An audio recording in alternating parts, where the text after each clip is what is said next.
Bueno, entonces continuando con lo que veníamos hablando de lo que son las leyes de Faraday. Bueno, Michael Faraday fue un físico-químico británico que estudió el electromagnetismo y la electroquímica. Sus principales descubrimientos están relacionados con la inducción electromagnética, el diamagnetismo y lo que vamos a ver hoy en día, que es la electrólisis. ¿Cuáles son las leyes de Faraday? Primero las vamos a ver así y después las vamos a ver enunciadas como corresponde, de manera matemática. Bueno, nos dice que la cantidad de cambio químico producido por una corriente eléctrica es decir, la cantidad disuelta o depositada en una sustancia es proporcional a la cantidad de electricidad pasada, y que las cantidades de las diferentes sustancias depositadas o disueltas por la misma cantidad de electricidad son proporcionales a sus pesos químicos equivalentes. Y ahí podemos ver cuáles son los cálculos. El peso equivalente es el peso molecular dividido el número de electrones intercambiados, que sería en realidad los números electrónicos. Ahí dice valencia, pero en realidad es estado de oxidación. Y el número de equivalentes se calcula como el número de moles por el estado de oxidación. Entonces, ¿qué es lo que dicen las leyes de Faraday? La primera es que el peso de metal depositado es proporcional al tiempo, a un tiempo t que es proporcional a la corriente. Entonces decimos que el metal depositado es proporcional, esa A en realidad es una alfa, es proporcional a la corriente. A una corriente constante, el peso del metal depositado, que habíamos dicho que era W, es proporcional también al tiempo de electrólisis. Y cuando la corriente también es constante y a un determinado tiempo t, los pesos de los metales depositados, W, son proporcionales a sus pesos equivalentes, es decir, el peso molecular dividido el número de electrones intercambiados.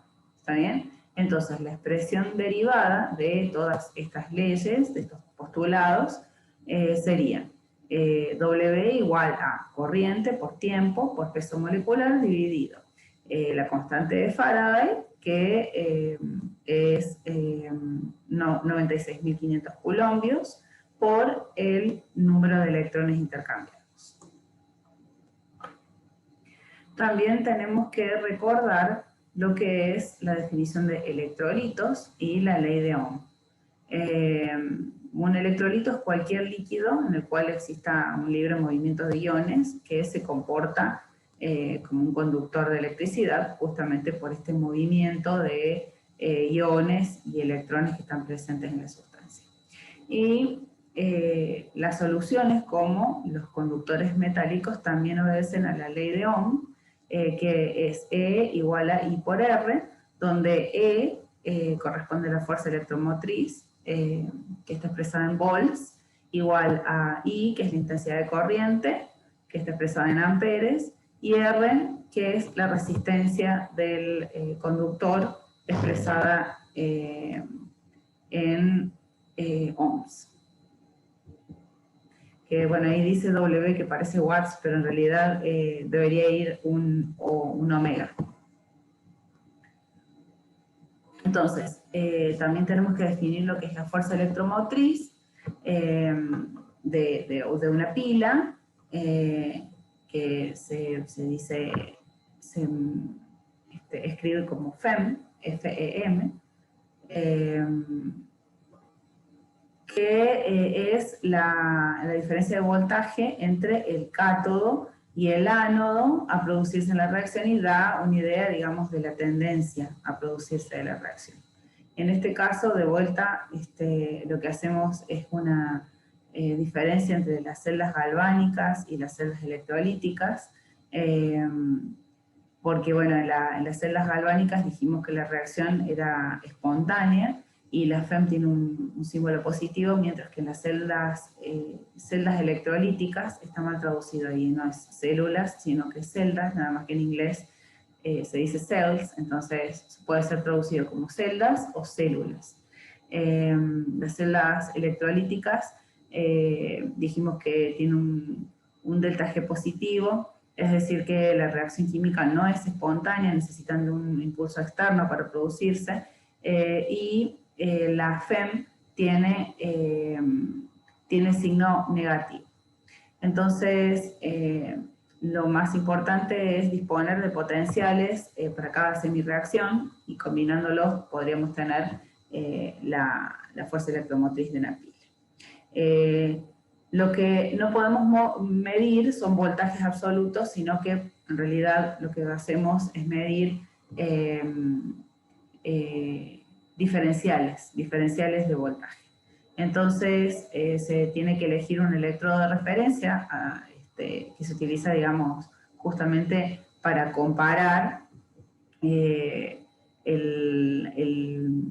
potencial, el electrodo, digamos, y es un electrodo normal de hidrógeno que se utiliza como referencia y se le asigna el potencial cero. Y ahí está la forma de identificarlo. Fíjense que dice platino. Esta es la forma, digamos, de escribir que se trata de un electrodo normal de hidrógeno. Es una convención que no viene al caso estudiarla, pero bueno, la forma de escribirlo, si se utiliza como ánodo el electrodo normal de hidrógeno, se escribe de una manera, y si se utiliza como cátodo, se escribe de otra manera, digamos, al revés. Entonces, en el electrodo normal de hidrógeno es un alambre de platino, y por convenio se lo utiliza, digamos, se lo considera como que tiene 0 voltaje. Bueno, por ejemplo, si nosotros colocamos este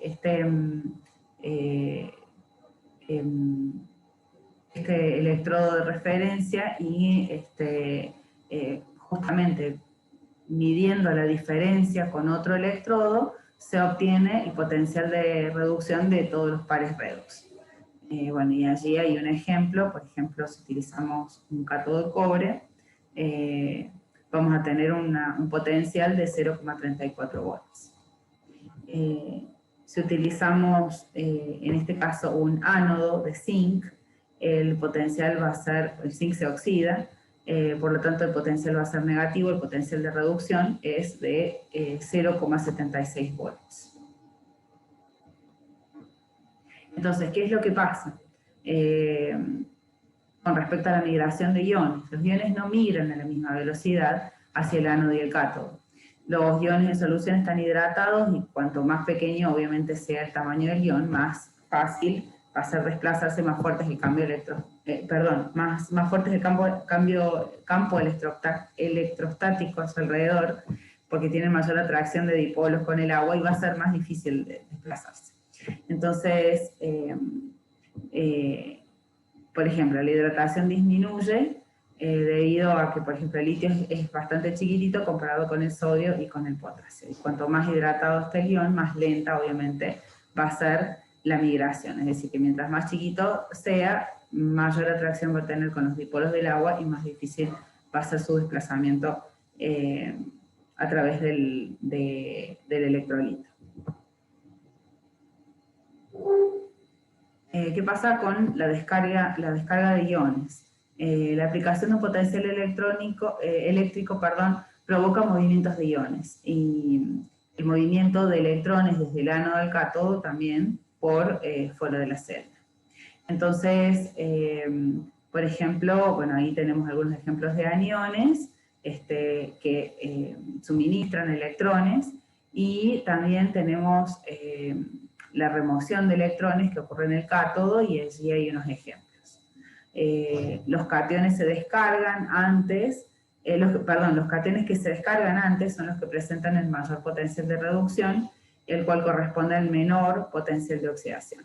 y la reacción que ocurre en el cátodo siempre es una reducción.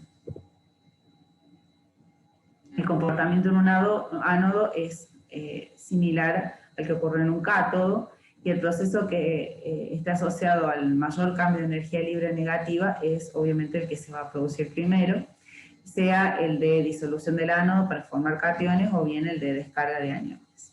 Y la reacción que ocurre en el ánodo siempre es una oxidación. Bueno, y ahí tenemos lo que yo les decía la otra vez, el tema de la serie electroquímica, que por lo general está, los potenciales de oxidación están presentes, perdón, los potenciales de reducción, bueno, hay que fijarse en la tabla, los potenciales de reducción están en las tablas periódicas, en la parte de atrás. Y bueno, obviamente en la parte de arriba, o sea, en esta parte, que son potenciales de reducción muy negativos, tienen obviamente la tendencia a oxidarse y son reductores fuertes, que obviamente son los alcalinos y alcalino-térreos, que tienen algunos electrones en su última órbita. Sus electrones de valencia son poquitos, entonces es mucho más sencillo perderlos y convertirse en cationes. Mientras que en la parte baja de la tabla tienen gran tendencia a reducirse, es decir, a ganar electrones, son oxidantes fuertes, bueno, que son obviamente los halógenos y los metales nobles.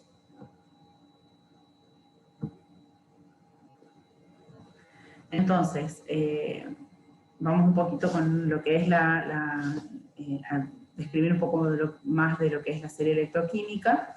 La reacción que ocurre en el cátodo dijimos que siempre era una reducción, cátodo, reducción, ánodo, oxidación. Bueno, así cuanto menor sea el potencial de oxidación, más fácilmente se descargará el ion metálico, y para soluciones que tienen igual concentración de iones, los que se encuentran más abajo de la serie electromotriz de los metales se depositarán antes que los que estén ubicados más arriba. Y también, bueno, obviamente también se conoce como la escala de nobleza de los metales. Mientras más abajo esté, más noble es el metal. Fíjense que acá en esta zona tenemos ubicados los metales nobles, ¿sí? Fíjense que ahí está el oro, mientras más abajo, obviamente, será más noble. Y la reacción que ocurre en el ánodo, recordemos, es la oxidación. Entonces los procesos anódicos ocurren en el orden de los potenciales de oxidación decrecientes. Para soluciones del mismo nivel de concentración, el ordenamiento de las reacciones anódicas es similar a lo encontrado en los potenciales de la serie electroquímica de los metales. Entonces, ahí tenemos un ejemplo que nos dice, una pila consta de un electrodo de magnesio introducido en una disolución de 1 molar de nitrato de magnesio y un electrodo de plata en una disolución de 1 molar de nitrato de plata. ¿Qué electrodo actuará de cátodo y de ánodo y cuál será el voltaje de la pila correspondiente? Entonces, lo que hacemos es ver cuál es el que tiene mayor potencial de reducción en la tabla. Volvamos a la tabla dijimos magnesio y plata, ¿sí? Vamos a ver. Magnesio, que tiene menos 2,37, y plata, que tiene 0,8. ¿Está bien? Entonces, la plata va a actuar como cátodo, ¿está bien? Porque es la especie que se está reduciendo. Sí, o sea, se está pasando de +1 a 0, es decir, se reduce. y está ganando un electrón. Si gana electrones se reduce, si pierde se oxida. Acá está ocurriendo la oxidación, el magnesio aumenta de estado de oxidación porque pasa de magnesio 0 a +2 y está ganando electrones. Si gana, se oxida. Entonces se plantean las ecuaciones. El magnesio, al tener que darlo vuelta a nosotros, está escrito acá, fíjense, con los electrones, ganando electrones, ¿está bien? O sea, está escrito, perdón, ahí está escrito de forma en que se está reduciendo, pero nosotros dijimos que no, que en realidad está actuando al revés y se está oxidando, está aumentando su estado de oxidación. Entonces tenemos que escribirlo al revés, y como lo tenemos que escribir al revés a la ecuación, también, digamos, recordemos que el potencial de oxidación es la inversa, o sea, es el mismo potencial de reducción, pero cambiado de signo. Entonces, bueno, cuando hagamos, digamos, para balancear, tenemos que multiplicar por 2 la primera ecuación para balancear las cargas, porque acá esto ocurre, digamos, para un solo electrón, entonces tenemos que poner por 2 para que se balanceen las cargas de 2 electrones por un lado y 2 electrones por otro cuando sumemos las dos reacciones. Entonces, bueno, allí encontramos que el delta B de la pila es el potencial del cátodo menos el potencial del ánodo, y bueno, en este caso se cancelan y el voltaje de la pila es 3,17. Una aclaración importante es que aunque multipliquemos la semirreacción de la plata por 2, el potencial no se va a multiplicar, sino que en realidad acá lo que estamos haciendo es balancear cargas. Bueno, y en el próximo video vamos a ver un poco más de lo que son los diagramas de Bourgeois, que van a ser muy, muy importantes. Es otro de los diagramas más importantes a tener en cuenta y estudiar en la materia.